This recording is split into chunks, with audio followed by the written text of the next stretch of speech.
Ayn Rand wrote a book called The New Left, the Anti-Industrial Revolution, which is a chapter called Comprachus. The Comprachus were a tribe which existed in ancient times, who had this thing of distorting human beings. They stunt children's growth, they make them fat, weird, so that they can be laughed at in sideshows by the people. She wrote the modern day Comprachus are much more sophisticated because they don't distort the body, they distort the mind.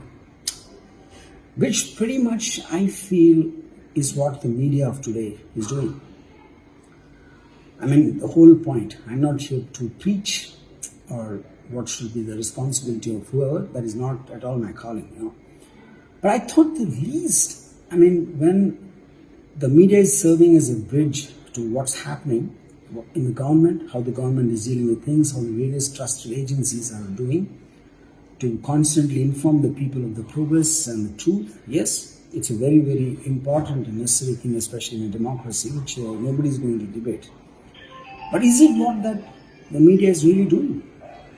In the case of Riya Chakravarthi, I am shocked in terms of, it goes without saying that nobody is going to debate this matter, that the whole point of the justice system is if there's an allegation, even by a so-called agency, an authorized agency like the police, to be provided with proof, and in a systematic process, the courts deciding eventually whether someone is guilty or not, is the whole point of any kind of a civilized system. And in the case of Riya Chakravarthi, I don't know if anyone really cares whether she is guilty or not.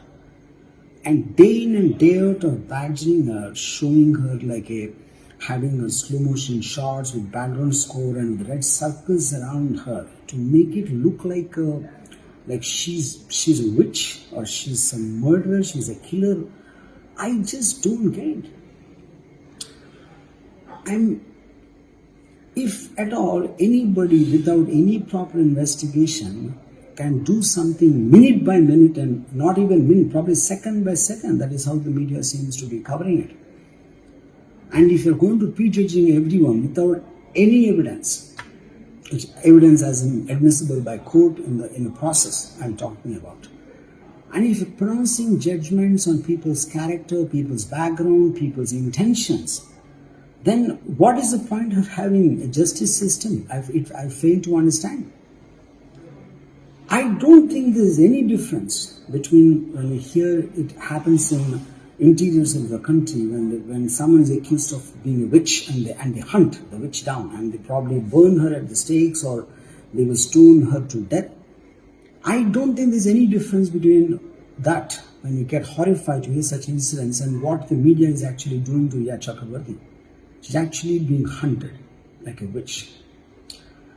I think there at least still it's recognized as a crime, so there's a chance that the perpetrators could be punished at some time. Here it can't be done because here it's being done in plain sight by sophisticated people and from prime channels. They are doing the witch hunt. And just in the name of, I don't know what to call it, and to get away by saying anything and everything about a person without any proof, and they talk that this agency has come, she siphoned out this much of money, she's a murderer. Any civilized society, even if the police agency calls it a murder, the media always, responsible media, will say it alleged murder because it is yet to be proven, the allegation. Here the agency is saying it's suicide, and Arnab directly calls it murder. So the point, I don't know, I'm the last person to want to have a check on the media because that can be misused probably even more by other concerned parties or agencies.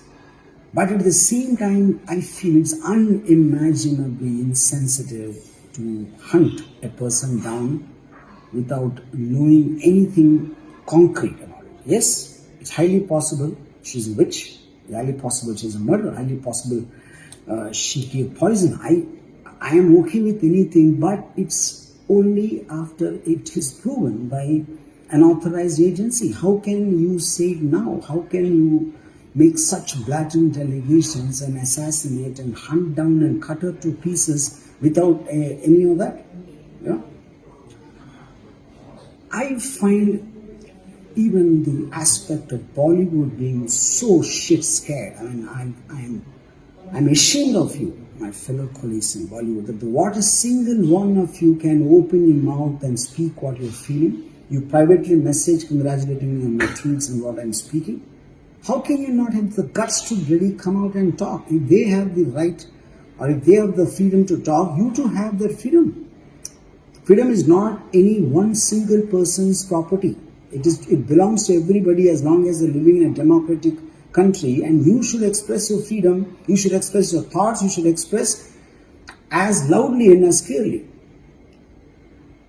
Now, I've known many people who talk to me, not even from the film industry, and they all believe that Ria has done something. Ria is a murderer, Ria is this, Ria is that.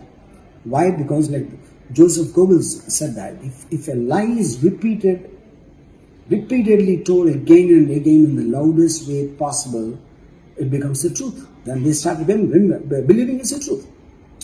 Now you have people investigating. Forget the Bombay police, forget the CBI. Everyone became a detective thanks to the media, because they're tuning, they're imitating the media of what is done, and someone talks about luggage amount, someone wants to talk about this, someone says, how did she do this 15 crore transfer? Do you know anything about it except for what you heard from some uninformed people? And if at all we take what the media is seeing as the truth, then why even have the CBI? Why even have Mumbai police or whichever agency? Whoever Arnab says is guilty, you should just punish them. What is the whole big farce of having an investigation? Post already declared it in a judgment of his own. I think there's something really wrong going on. I think there's something extremely irresponsible, and the way it is going, I just feel it is going to get worse and worse if nobody talks. So I request all people, I'm not going to talk about my colleagues in the film industry, you all should open your voice and speak your heart out and speak strongly about what you feel and what is correct and not. Silence cannot be accepted, because silence makes everyone believe that we are guilty. Silence makes everyone believe that we know nothing. And just lastly, one thing I would like to say, I want to tell Arnab, yes, you're a journalist, it's your responsibility of whatever the functions you think you have. Fine, fair enough. I respect that, I appreciate that. But Arnab, apart from that, I really think you should have some kind of humanity in you before you just start making wild allegations and accusations about anybody and everybody. Understand that their futures are also there. Their reputations are there. Their lives are there. All of them are going to be destroyed. What happens if tomorrow, for instance, if CBI cannot come to any different conclusion apart from Mumbai police, that it was declared eventually as a suicide, how are you going to give all this torture back to the people who you and your fellow reporters have been doing? I'm not talking about just Republic here, I'm not talking about Arnab alone, I'm talking about all the channels who've been doing that. I think there has to be some semblance of humanity in all of you. I really appreciate if you look into your heart, and before you look at people, you kind of point your fingers at people. I think you need to just look into your own heart and see what if this happens to you. I am not asking you to get loose on anyone or just to go easy on anyone. I am not saying that. But I think you should wait. The whole point of the Constitution is that it is just what is happening in a systematic process about determining who is guilty and who is not. I don't think that's being done here. I'm shocked even with someone like Kangana, who I really respected a lot. She herself, 40 days back on Arnab's show, said that I have been victimized by the media, I've been called a nymphomaniac, I've been called this, I've been called mad, insane, blah, blah. And that's exactly what you are doing, Kangana, to Ria, after this whole thing. Like we all know that unless it comes to us, we won't know. It's so easy to accuse someone, okay? But tomorrow it can happen that you or me or any of us can do that. I think apart from anything else, I feel there has to be some humanity. There has to be some humanness in us before we kind of start hunting down people without any evidence and assassinate their character and make them go through torture psychologically and affect their minds forever. As much as I feel sorry for Ria, I feel sorry for all of us, including you, Varma.